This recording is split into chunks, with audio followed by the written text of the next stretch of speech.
Welcome to this video, where I would like to show the first steps in steel construction. I made this video, or these two videos, about 10 or 11 years ago, and now I just want to show it again with the current version.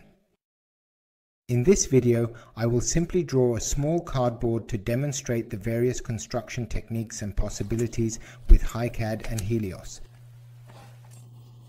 I begin this project by creating a new project here in combination with Helios. Of course, I give the project a project number. This should be with me now. That would be the date. Basically, I specify here which project folder this should go into. For example, Projects 2023. Give the project name, which is the cardboard, and can define various presets here. With that, I have simply defined the preliminary remarks of the project and am now creating a new construction. I can assign various properties to this construction, which in this case are rather incidental. I am adding a construction section and a manufacturing section here, which are important for my settings. Basically, in HiCAD, I draw in the D area. That means I have my various display types here and can start with a new sketch as usual, or I get a point cloud or whatever. So in this case, I start with a rectangle, which I can define immediately using the spacebar. That means I want to have the base plate of the cardboard here with dimensions of 8 meters by 4 mm, and at the same time my base plate is generated here in the form of a sketch. As usual, I can of course use the construction functions here. For example, to create a concrete slab from a general building material as a border. I can also select from the various semi-finished products here. I can also continue or expand these as usual. So, as you can see here in the first step, my first style, which is my concrete 250, was created. I can also change or correct it at any time using the so-called feature. In this case, I have changed the concrete slab, from 250 to 200 mm thickness. In HiCAD, it is naturally possible to work with various views, which is very important for users coming from the 3D area. That means I go to the so-called view frame, which is this frame around the parts, with the right mouse button, and can, in this case, create 4 standard views as an example. These were generated for me here, and I can immediately and easily drag and drop them to my desired area so that these views are not too close together. For me, it is always very important to build the structure cleanly. This means I can create a new structural group with the right mouse button, which includes my construction. Data. Here. For me, it is important that I do not want these parts in the bill of materials, so I want to exclude their bill of materials relevance here. Furthermore, as I mentioned earlier, I would like to create a cardboard here. That means I start here with my structure, which will include my cardboard. The yellow exclamation marks only indicate that these parts have not been saved yet. Using the save button, the parts are saved and the yellow exclamation marks are gone. Many users naturally also want to work with an axis grid, which I can certainly do as well. That means I have the possibility here to create a so-called D grid, which I can define with various axis numbers. And of course, I can also insert this into HiCAD as usual, or modify it at any time. That means this would be my x-axis. And of course, I can increase or decrease the number here, specify a fixed value as an example, and also change the designation 2001. HiCAD does not care at all whether I work with an axis grid or not. So I do not necessarily have to work with an axis grid. Many want this of course, I can also do it anytime, as you can see here. In this case, I naturally want to work without an axis grid, as it is a bit excessive for a carport. So I want to work in this D view. You can see in this view with the green frame is currently active. As soon as I click on a part in this view automatically becomes active. Of course, I can always use the D mouse to pull or rotate the view towards me as I see fit. I am creating what is called an editing plane here, which I can very nicely define with the preview. And on this editing plane, I would like to continue working further. First, I go into the steel construction and select my profiles from my standard parts library that I want to install here. This means that this standard parts library can, of course, also be expanded as desired. I have various materials, and by clicking OK, I can immediately insert my profile on this plane using the preview. I can, of course, also very easily define the rotation of the profile. And with the middle mouse button, this profile is immediately shown to me here. In this case, I have very easily installed 3 profiles, which appear here in my bill of materials. I can move these as usual, with drag and drop into the correct respective structure. And you can immediately see that these profiles, which I have installed here, are instantly present in all views. Of course, I can always change the profile cross-section by double-clicking on the feature to meet the respective static requirements. You can see it clearly here. It has changed immediately in every view. Of course, I can also do the same with multiple selection, and I can also modify the values or the profiles.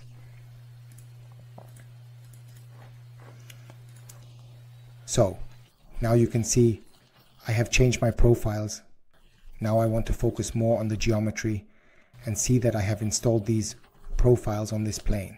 Whether it was wrong or not, for me it is always important that I can change it relatively easily. In addition, I can also change the display mode here to see it a bit more nicely. By holding down the left button and the right mouse button, I can click on the parent parts here and use the move command to place this edge along the outer edge over 2 lines and additionally pull it 250 meter. That means this edge is then offset inward by 250 millimeter after the OK. For control, I will simply add a dimension to the construction here. And since I am still at a 1:1 scale here, you can see the dimension 250. In HiCAD, it is such that you always draw 1:1, no matter what scale you use. That means I will deliberately change the main scale here and set it to 1:10 as an example. And the only difference now is that the dimensions you add, meaning if I add another dimension here, are simply displayed larger. In the side view, I see that the profiles, namely the horizontal profile, lie horizontally. And I would naturally like to have an inclination here. And I can do this very easily with the right mouse button and can say here, rotate around a point and simply specify a point here and say in this case, I want 5 degrees in the positive direction. And the profile is immediately rotated for me. It is of course important that I also maintain certain distances that are specified for me. In this case, I take this rear edge from the profile to the rear edge of the concrete, and I also want to have 250 millimeter here. After that, I want to change the external distance, that is this edge to this edge. In this case, I have 3405. I want to have an external distance of 3500 millimeters here, meaning a distance of 3500 millimeters. You can see here, I also made a mistake myself because I clicked on the wrong profile. That means I go back here and I naturally have to move this profile. That means move this profile, the outer edges. And here, I naturally enter 3501. So, naturally the control, that means I have the 250 here and the external distance still with 3500. Next, I would like to define some height here that is given to me. And in this case, I take this intersection point, this theoretical intersection point that you would see here. And I want to have a fixed height here. That means I go here again, right mouse button, and can select this intersection point directly in this front view and specify the vertical point here. And in this case, I want to have 2080 as the top edge. I have now, of course, changed that very easily, and now I come to my profile options. That means, in this case, I want to specify this beam at 2001 at the bottom with an air gap of 10 millimeters. This profile at this edge, this profile at this edge. Of course, I can also enter a negative value in this dialog, which means I want to cut the profile straight by 500 millimeters at the front and rear. All these editing functions will of course be logged and modified here. In this case, I have defined 1000 here, 1000 here, and in this case 500 here.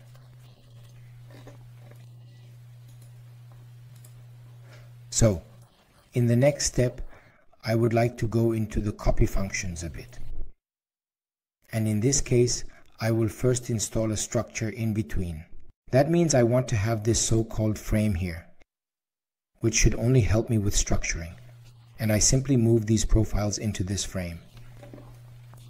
If I press the left mouse button here, and then the right mouse button, for example, on this so-called parametric repeat, I can select a pattern in this case and define the most diverse variance here. And I want to use a maximum distance here, in this case. In this direction, from this point to this point, I currently have a distance of 10 here, which is a bit too little, so I want a maximum distance of 2500, and at the back it should also remain 300 back, so naturally remain 300 back, and I can immediately see the distribution and can play with my values at any time and confirm this as well. Of course, I can also modify the various variants here, which means that if I go to the parent group in this case, I can change the part repetition at any time and also modify the possibility of the definition. In this case, I would now like to make 3 copies or 2 copies. I will stick with 2 copies here. And by clicking OK, I have further copied this row.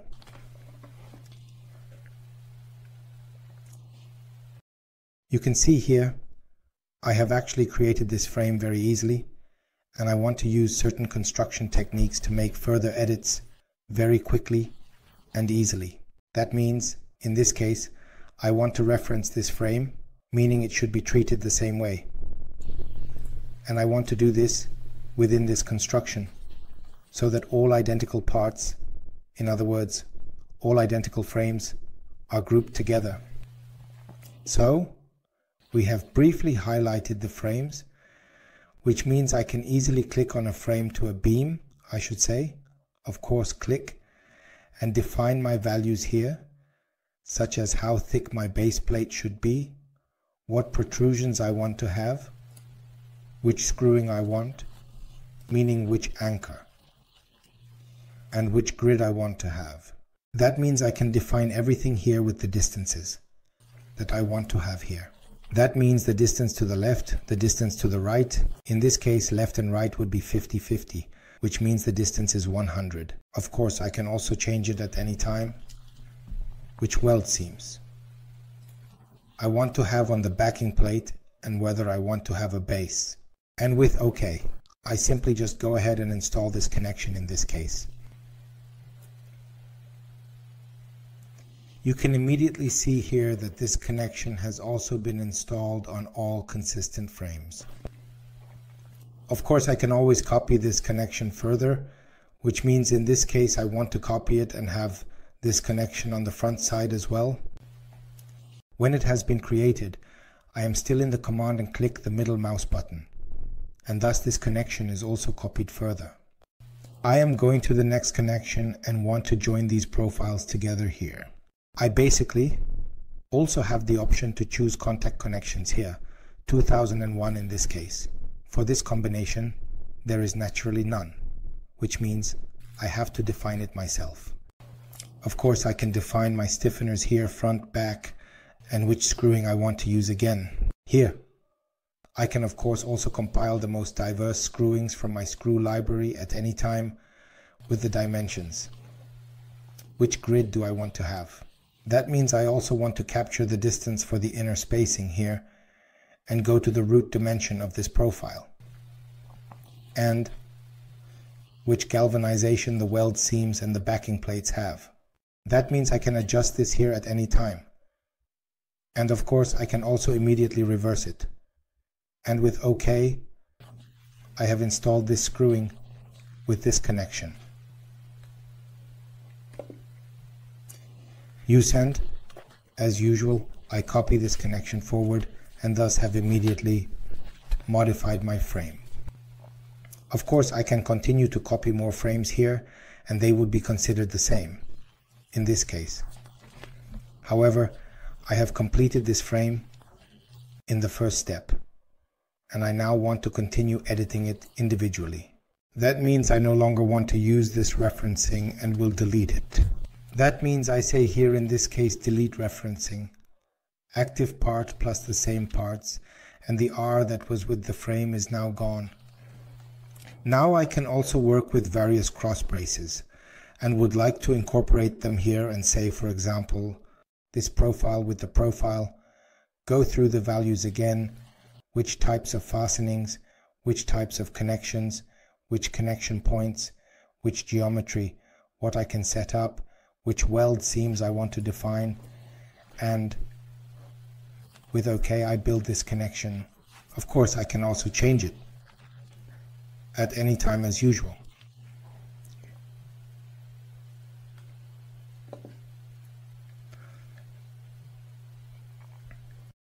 Of course I can always copy these connections, which means I can say again, well, of course this type of connection cannot be copied. I said it wrong, which means I will start the dialog again and select the profiles where I want to have a cross brace, and this connection will be generated here again.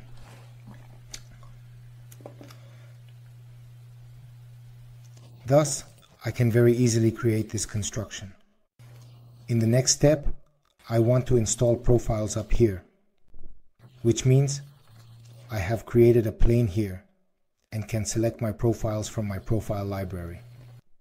I want to build an E profile on top. So I click the point from here to the middle, set the insertion point, which I can see clearly here. I want to specify this insertion point at the top or outside. And I have easily installed this 2001 profile. Of course, I would like to continue copying this profile right away. That is, in this direction, with this edge length, and thus I also have this profile on the second side.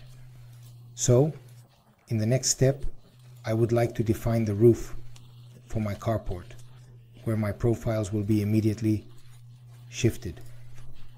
This means here is my roof, which could of course also be added to my carport. But I have these profiles inside here. I would like to split these profiles again here, which means I can work with the parametric grid again. In this case, I specify this direction, starting from this point, and I want to go up to this point. I also specify a distance here, which means I can of course always work with the preview, in this case, and capture the values.